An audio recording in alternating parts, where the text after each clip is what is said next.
Assalamualaikum warahmatullahi wabarakatuh. Berikut ini merupakan 35 soal latihan pedagogik khusus guru SD atau MI ya, Madrasah Ibtidaiyah. Beserta penjelasannya, semoga bermanfaat buat teman-teman honorer yang ingin menjadi P3K. Pedagogik adalah ilmu atau seni dalam menjadi seorang guru. Sehubungan dengan strategi mengajar, filosofi mengajar diterapkan dan dipengaruhi oleh latar belakang pengetahuan dan pengalamannya, situasi pribadi, lingkungan, serta tujuan pembelajaran yang dirumuskan oleh peserta didik dan guru. Kita langsung aja ke soal nomor 1. Oh ya, sebelumnya untuk informasi, setiap calon P3K mau jurusan guru mapel apapun nanti akan ada soal COVID-19. Untuk informasinya kami mempunyai 20 soal COVID-19, tapi belum kami keluarkan. Untuk soal-soal nanti di P3K-nya dipastikan akan keluar soal COVID-19 ya. Ayo kita mulai langsung ke soal nomor 1, pedagogik SD ya. 1.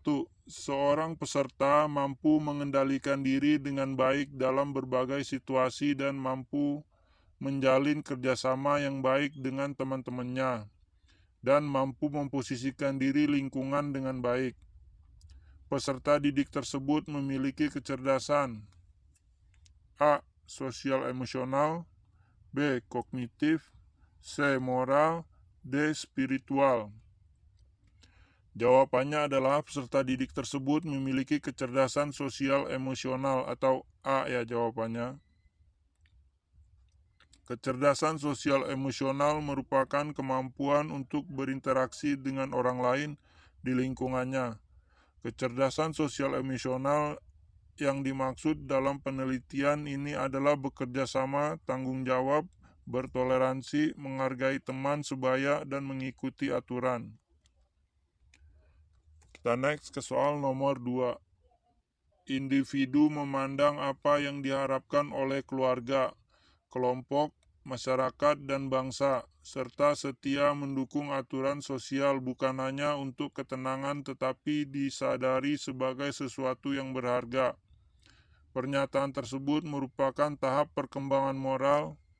A. Pasca konvensional, B. Interkonvensional, C. Prakonvensional, D. Konvensional. Perkembangan moral dalam tahap A. Pasca konvensional ya. Tingkatan pasca konvensional juga dikenal sebagai tingkat berprinsip, terdiri dari tahap 5 dan 6. Dari perkembangan moral, kenyataan bahwa individu-individu adalah entitas yang terpisah dari masyarakat kini menjadi semakin jelas. Perspektif seseorang harus dilihat sebelum perspektif masyarakat. Kita next ke soal nomor 3. Komponen rancangan pelaksanaan pembelajaran terdiri dari A. Identitas, kompetensi inti, kompetensi dasar, indikator, tujuan pembelajaran, materi, metode, media pembelajaran, sumber belajar, langkah-langkah pembelajaran, dan evaluasi. B. Identitas, kompetensi inti, kompetensi dasar, indikator, tujuan pembelajaran, materi, metode, sumber belajar, media pembelajaran, langkah-langkah pembelajaran, dan evaluasi. C. Identitas, kompetensi inti, kompetensi dasar, indikator, tujuan pembelajaran, materi, metode, media pembelajaran, sumber belajar, evaluasi, langkah-langkah pembelajaran. D. Identitas, kompetensi inti, kompetensi dasar, tujuan pembelajaran, indikator, materi, metode, media pembelajaran, sumber belajar, langkah-langkah pembelajaran, dan evaluasi. Jawabannya adalah A. Komponen rancangan pelaksanaan pembelajaran terdiri dari 1. Identitas, 2. Kompetensi inti, 3. Kompetensi dasar, 4. Indikator, 5. Tujuan pembelajaran, 6. Materi, 7. Metode, 8 media pembelajaran, 9 sumber pembelajar, 10 langkah-langkah pembelajaran, dan 11 baru yang terakhir evaluasi ya. Kita next ke soal nomor 4. Tindakan yang paling tepat dilakukan pada saat siswa mengalami kesulitan memahami pelajaran yang sedang diajarkan adalah ya, tindakan ya. A. Memberikan buku sumber untuk dipelajari siswa. B. Membantu setiap siswa yang mengalami kesulitan. C. Mengulang kembali bahan yang diajarkan. D. Memberikan tugas agar siswa mempelajari bahan yang belum dipahami. Jawabannya adalah pelajaran yang sedang diajarkan adalah B. Membantu setiap siswa yang mengalami kesulitan, karena hal tersebut merupakan tugas dari seorang guru atau pendidik. Kita next ke soal nomor 4. Peserta didik banyak meluangkan waktu untuk bermain dengan teman-temannya. Dia rela menghabiskan waktunya untuk teman daripada belajar. Ketika hasil tes dibagikan, peserta didik mendapat nilai yang kurang memuaskan. Berusaha menyadarkan siswa, hal tersebut merupakan penyadaran kesulitan belajar yang bersumber dari faktor. Ya, yang bersumber kesulitan belajar yang bersumber dari faktor apa? A. Kondisi fisik. B. Intelektual. C. Keluarga. D. Sosial. Jawabannya adalah D. Sosial, bersumber dari faktor sosial. Faktor sosial adalah faktor yang mempengaruhi oleh orang-orang di sekitar kita. Komponen yang termasuk di dalamnya yaitu kelompok acuan, keluarga, serat peran, dan status sosial siswa. Kita next ke soal nomor 6. Menurut teori ini, peranan guru dalam pembelajaran adalah sebagai fasilitator, motivator, dan memberikan kesadaran mengenai makna kehidupan pada siswa. Teori belajar ini berusaha memahami perilaku belajar dari sudut pandang pelakunya, bukan dari sudut pandang pengamatannya. Teori belajar ini adalah teori belajar apa? A. Kognitivisme. B. Nativisme. C. Humanistik. D. Konstruktivisme. Jawabannya adalah C. Humanistik. Sudut pandang pengamatan. Teori belajar ini adalah teori humanistik. Konsep teori belajar humanistik yaitu proses memanusiakan manusia, di mana seorang individu diharapkan dapat mengaktualisasikan diri, artinya manusia dapat menggali kemampuan sendiri untuk diterapkan dalam lingkungan. Teori humanistik menekankan kognitif dan efektif mempengaruhi proses. Kita naik ke soal nomor 7. Kemampuan berpikir untuk mengoperasikan kaidah-kaidah logika tapi masih terkait dengan objek-objek bersifat konkret merupakan ciri-ciri kemampuan anak berusia A. 0-2 tahun, B. 2-7 tahun, C. 7-12 atau 11 tahun, D. 11 atau 12 sampai 14 sampai 15 tahun. Jawabannya adalah C. 7-11 atau 12 tahun ya. Ingat, anak didik kita adalah anak didik SD yang berumur 7 sampai 12 tahun. Ciri-ciri perkembangan kognitif peserta didik usia sekolah dasar harus benar-benar diperhatikan. Lingkungan fisik dan peran orang dewasa sangat penting untuk memastikan lingkungan yang kaya dan merangsang anak untuk sesekali mengajukan pertanyaan mengenai pemikirannya terhadap lingkungan. Kita next ke soal nomor 8. Peserta didik telah memiliki moralitas benar-benar diinternalisasikan dan tidak didasarkan pada standar-standar orang lain. Dia mengenal tindakan moral alternatif, menjajaki pilihan-pilihan, dan kemudian memutuskan berdasarkan suatu kode moral pribadi. Hal ini merupakan contoh perilaku moral spiritual pada tahap. Contoh moral spiritual pada tahap apa? A. Penalaran prakonvensional. B. Penalaran interkonvensional.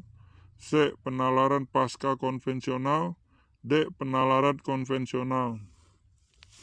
Jawabannya adalah hal ini merupakan contoh perilaku moral spiritual pada tahap C, penalaran pasca konvensional ya.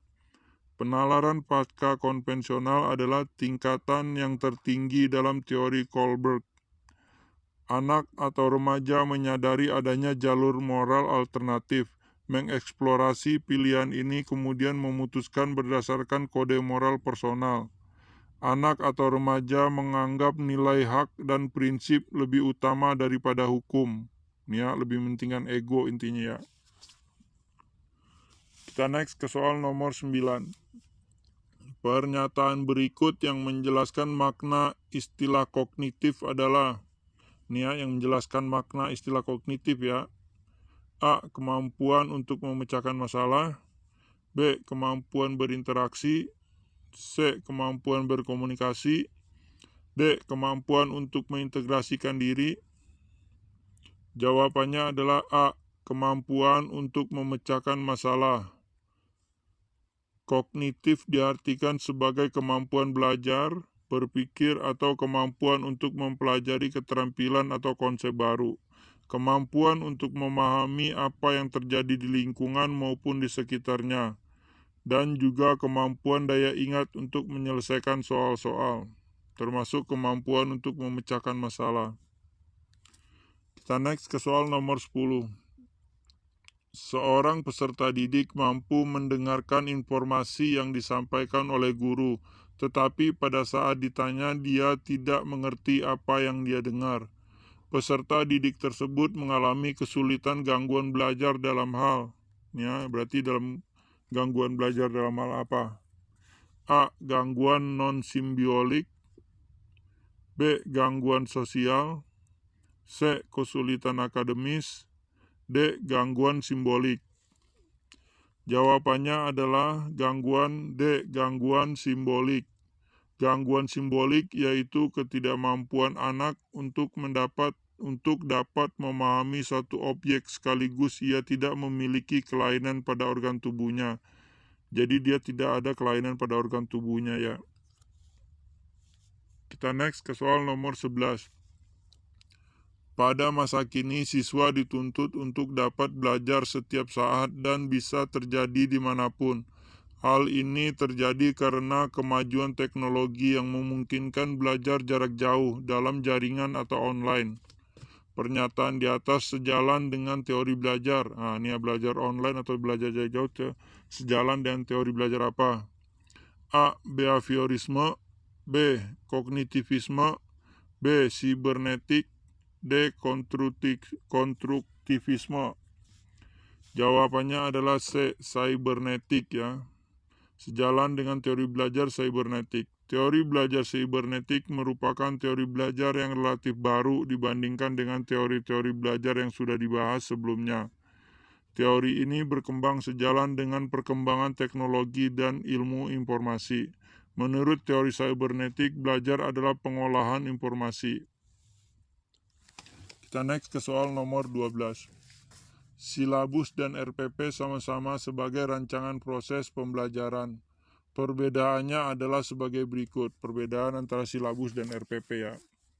A. Silabus bersumber dari standar isi dan standar lulusan, sedangkan RPP bersumber dari standar kompetensi lulusan. B. RPP dibuat oleh setiap guru, sedangkan silabus dibuat oleh tim guru. C. Silabus berisi kompetensi dasar, sedangkan RPP mengarahkan kegiatan belajar untuk mencapai kompetensi dasar.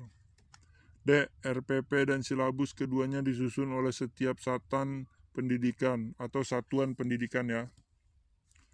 Jawabannya adalah C. Silabus berisi kompetensi dasar, sedangkan RPP mengarahkan kegiatan belajar untuk mencapai kompetensi dasar. Itu merupakan perbedaan antara silabus dan RPP. Kita next ke soal nomor 13. Perkembangan kognitif merupakan salah satu aspek yang sangat penting dalam perkembangan peserta didik. Faktor utama yang mempengaruhi perkembangan kognitif anak adalah yang mempengaruhi perkembangan kognitif anak. A. Inspirasi. B. Pengasuhan dan lingkungan. C. Inspirasi. D. Budaya. Jawabannya adalah B. Pengasuhan dan lingkungan. Perkembangan kognitif mengacu pada tahapan kemampuan seorang anak dalam memperoleh makna dan pengetahuan dari pengalaman serta informasi yang didapatkan. Perkembangan kognitif meliputi proses mengingat, pemecahan masalah, dan juga pengambilan keputusan. Kita next ke soal nomor 14. Bila Anda sebagai guru menemukan peserta didik mengalami kesulitan memahami materi pelajaran yang diberikan, tindakan apa yang Anda akan lakukan? A. Memberikan bantuan belajar kepada peserta didik yang bersangkutan. B. Menugaskan seluruh peserta didik membaca buku sumber.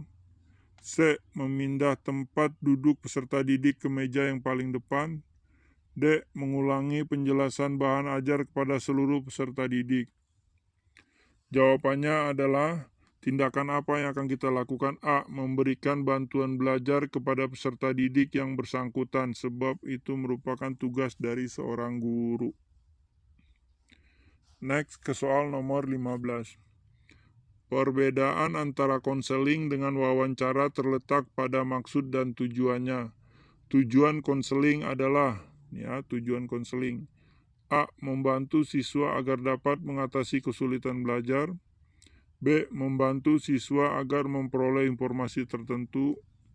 C. Membantu siswa agar dapat memecahkan masalah pribadinya. D. Membantu siswa agar dapat melakukan penyesuaian diri dengan lingkungannya. Jawabannya adalah A. Membantu siswa agar dapat mengatasi kesulitan belajar. Itu tujuan konseling ya.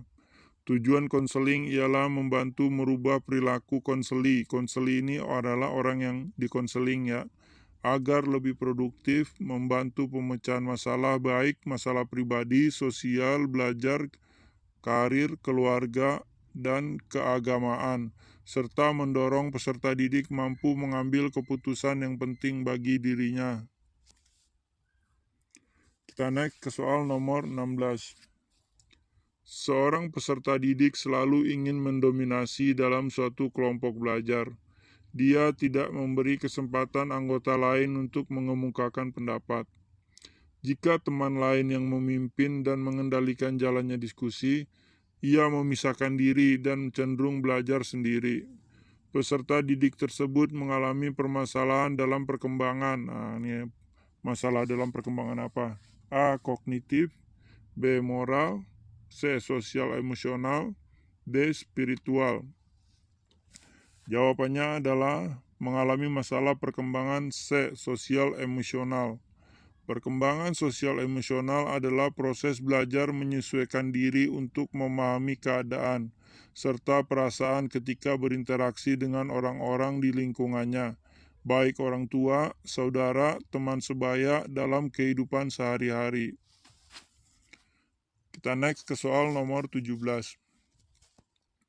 Dalam proses pembelajaran, para siswa dihadapkan dengan situasi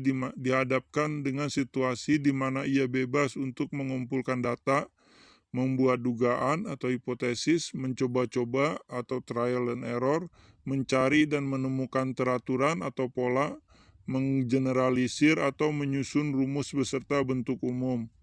Membuktikan benar tidaknya dugaan itu, hal ini merupakan penerapan teori belajar. Dari kasus ini merupakan penerapan teori belajar apa? A. Konstruktivisme. B. Cybernetik. C. Humanistik. D. Behaviorisme. Jawabannya adalah A. Konstruktivisme. Teori konstruktivisme didefinisikan sebagai pembelajaran yang bersifat generatif, yaitu tindakan mencipta suatu makna dari apa yang dipelajari. Pentingnya membina pengetahuan secara aktif oleh pelajar sendiri melalui proses saling mempengaruhi antara pembelajaran terdahulu dengan pembelajaran terbaru. Kita next ke soal nomor 18. Menggunakan potongan sapu lidi, kelereng, glob, gambar-gambar yang menyangkut pembelajaran IPA serta IPS sebagai media adalah sesuai dengan tahapan perkembangan pikir anak yang dikenal sebagai tahap apa? A. Dominasi pengamatan bersifat egosentris. B. Kemampuan mengoperasikan kaidah logika yang tidak terkait lagi dengan objek yang bersifat konkret atau operasional formal. C. Anak memahami bilangan dan angka tetapi masih terkait dengan objek bersifat konkret atau operasional konkret. D. Pengamatan dan penginderaan yang intensif terhadap lingkungannya atau sensomotor. Jawabannya adalah dikenal dengan tahap C. Anak memahami bilangan dan angka tetapi masih terkait dengan objek bersifat konkret atau operasional konkret ya. Menurut Piaget, anak pada usia 7 tahun akan memasuki tahap operasional konkret, di mana anak sudah mampu berpikir rasional, seperti penalaran untuk menyelesaikan suatu masalah yang konkret atau aktual. Kita next ke soal nomor 19.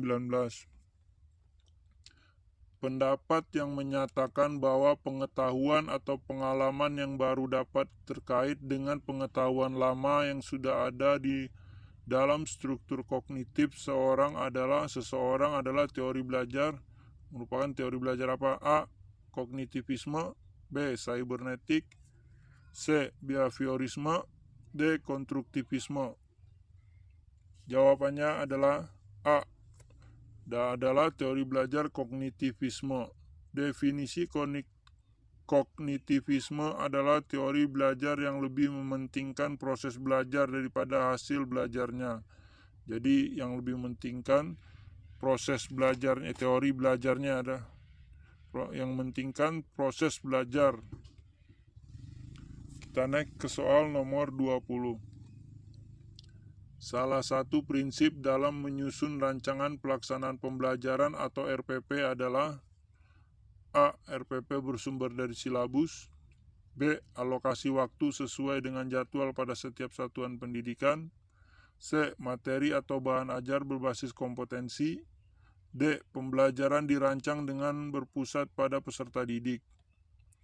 Jawabannya adalah pelaksanaan pembelajaran RPP adalah D. Pembelajaran dirancang dengan berpusat pada peserta didik. Menurut Permendikbud nomor 66 tahun 2013 tentang standar proses rencana pelaksanaan pembelajaran atau RPP adalah rencana kegiatan pembelajaran tatap muka untuk satu pertemuan atau lebih. RPP dikembangkan dari silabus untuk mengarahkan kegiatan pembelajaran peserta didik dalam upaya mencapai kompetensi dasar. Ingat ya, RPP dikembangkan dari silabus. Nomor 21. Kemampuan peserta didik untuk membina hubungan dan kemampuan memotivasi diri termasuk kecerdasan. Nah, ini termasuk kecerdasan apa? A. Emosional. B. Moral. C. Kognitif. D. Kecerdasan sosial. Jawabannya adalah A. Termasuk kecerdasan emosional ya. Kecerdasan emosional adalah kemampuan seseorang untuk menerima, menilai, mengelola, serta mengontrol emosi dirinya dan orang lain di sekitarnya. Dalam hal ini, emosi mengacu pada perasaan terhadap informasi akan suatu hubungan. Kita next ke soal nomor 22. Dalam menggunakan media dan alat bantu mengajar, guru sebaiknya memperhatikan beberapa faktor di bawah ini kecuali satu, yakni A. Waktu yang tersedia untuk kegiatan pembelajaran.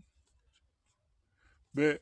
Buku sumber yang digunakan dalam pembelajaran. C. Metode mengajar yang digunakan guru. D. Karakteristik bahan ajar. Jawabannya adalah A. Waktu yang tersedia untuk kegiatan pembelajaran. Kita naik ke soal nomor 23. Tujuan pembelajaran yang menggambarkan proses dan hasil belajar yang diharapkan dicapai oleh peserta didik sesuai dengan kompetensinya dimuat dalam A. Silabus dan RPP. B. SKL. C. Silabus, D. RPP. Jawabannya adalah dimuat dalam RPP ya. RPP adalah rancang kegiatan pembelajaran tatap muka untuk satu pertemuan atau lebih. RPP dikembangkan dari silabus untuk mengarahkan kegiatan pembelajaran peserta didik dalam upaya mencapai kompetensi dasar. Kita next ke soal nomor 24. Teori ini memandang belajar sebagai hasil pembentukan hubungan antara rangsangan dari luar atau stimulus dan balasan dari siswa atau respons yang dapat diamati. Semakin sering hubungan atau bond antara rangsangan dan balasan terjadi, maka akan semakin kuatlah hubungan keduanya. Law of exercise. Teori belajar yang dimaksud adalah, ini merupakan teori apa? Teori belajar apa? A. Humanistik, B. Cybernetik, C. Behaviorisme, D. Konstruktivisme. Jawabannya adalah yang dimaksud teori behaviorisme. Kita next ke soal nomor 25.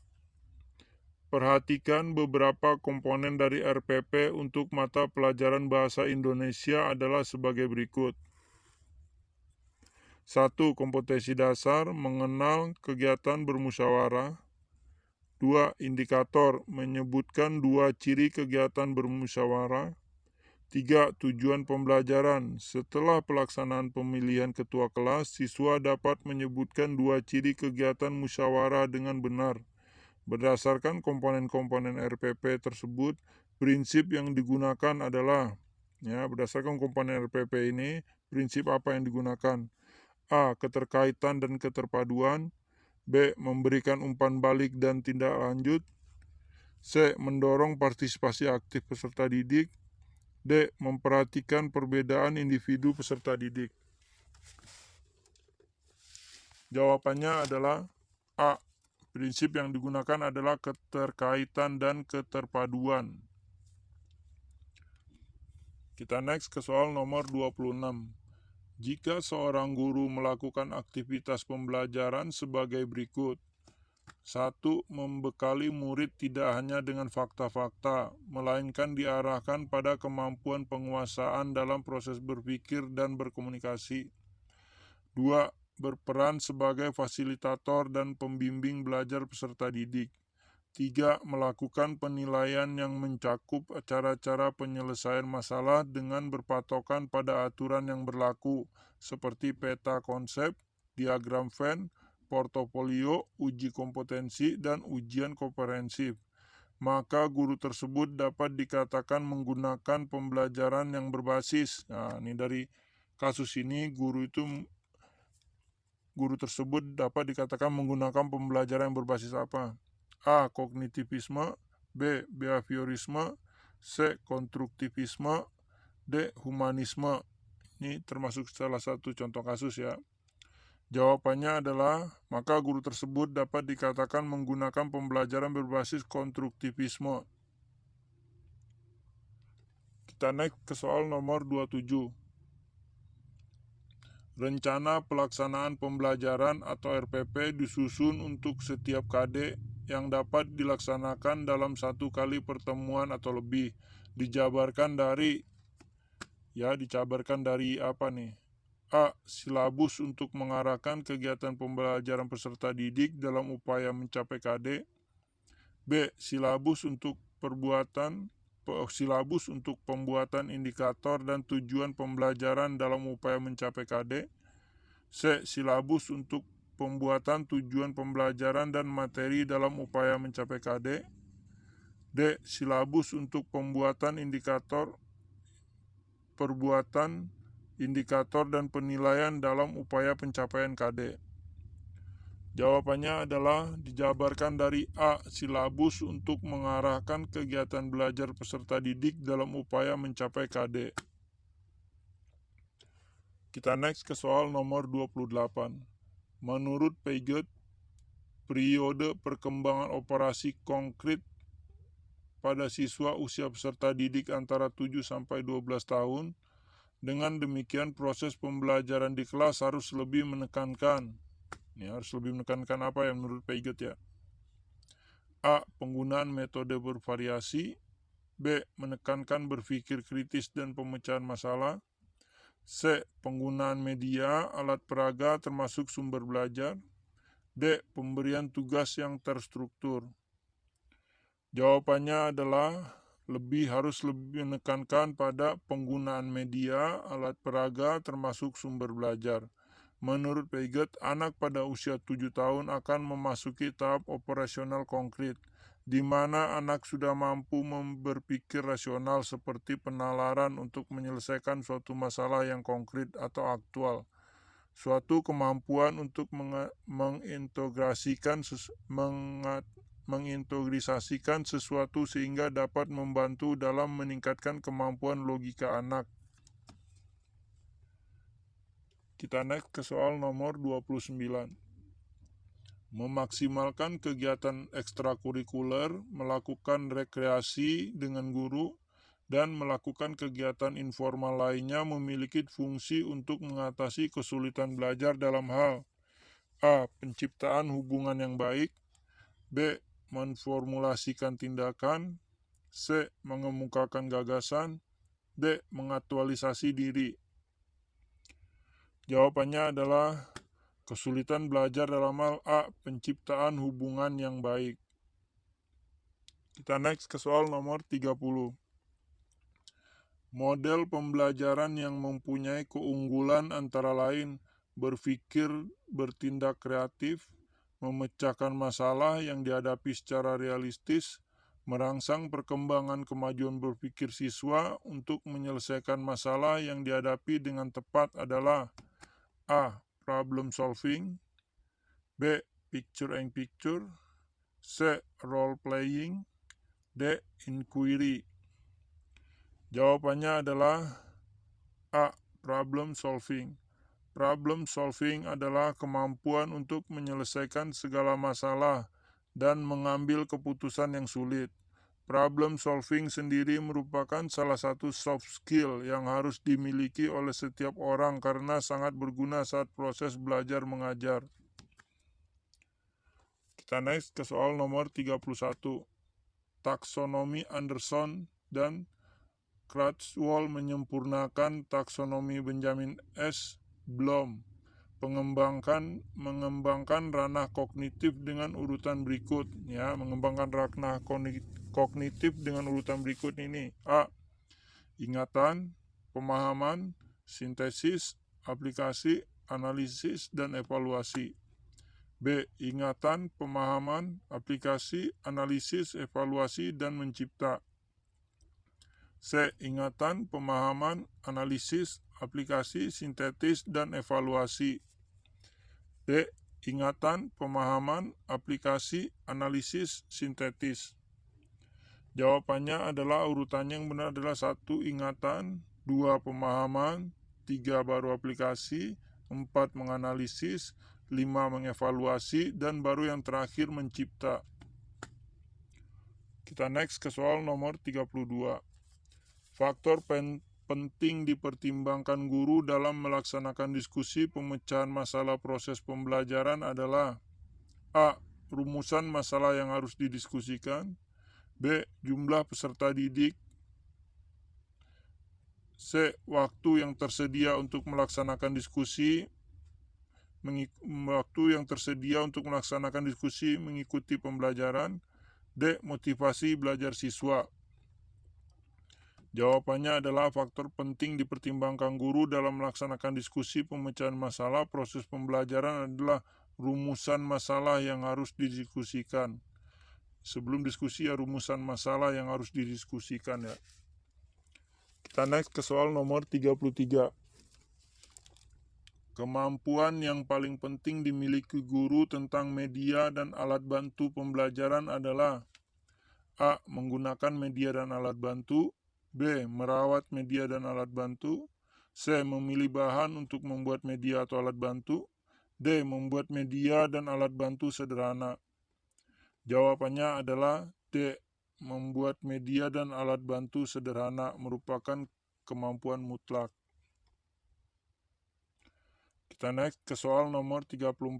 Benjamin S. Bloom mengembangkan ranah kognitif dengan urutan berikut.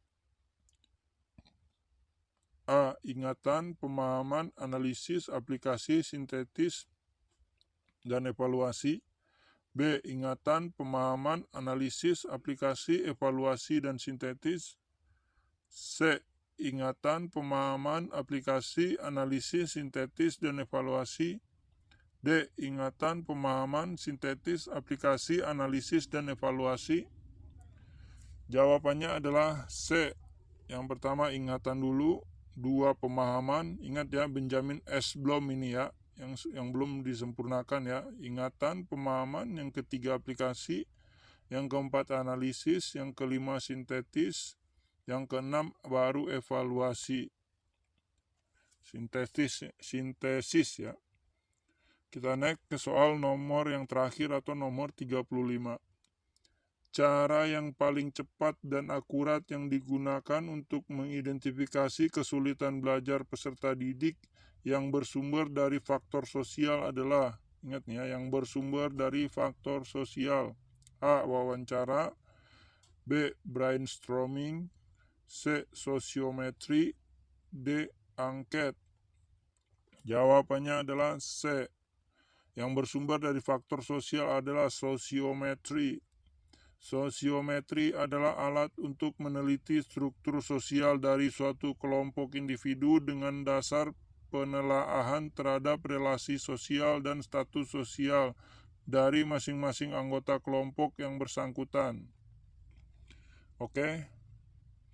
Sekian soal latihan dari kami Marvin Studi. Soal latihan pedagogiknya semoga bermanfaat buat teman-teman honorer. Semoga lulus menjadi guru P3K. Amin amin ya robbal alamin. Siap mengabdi pada negara Indonesia kita tercinta. Wassalamualaikum warahmatullahi wabarakatuh.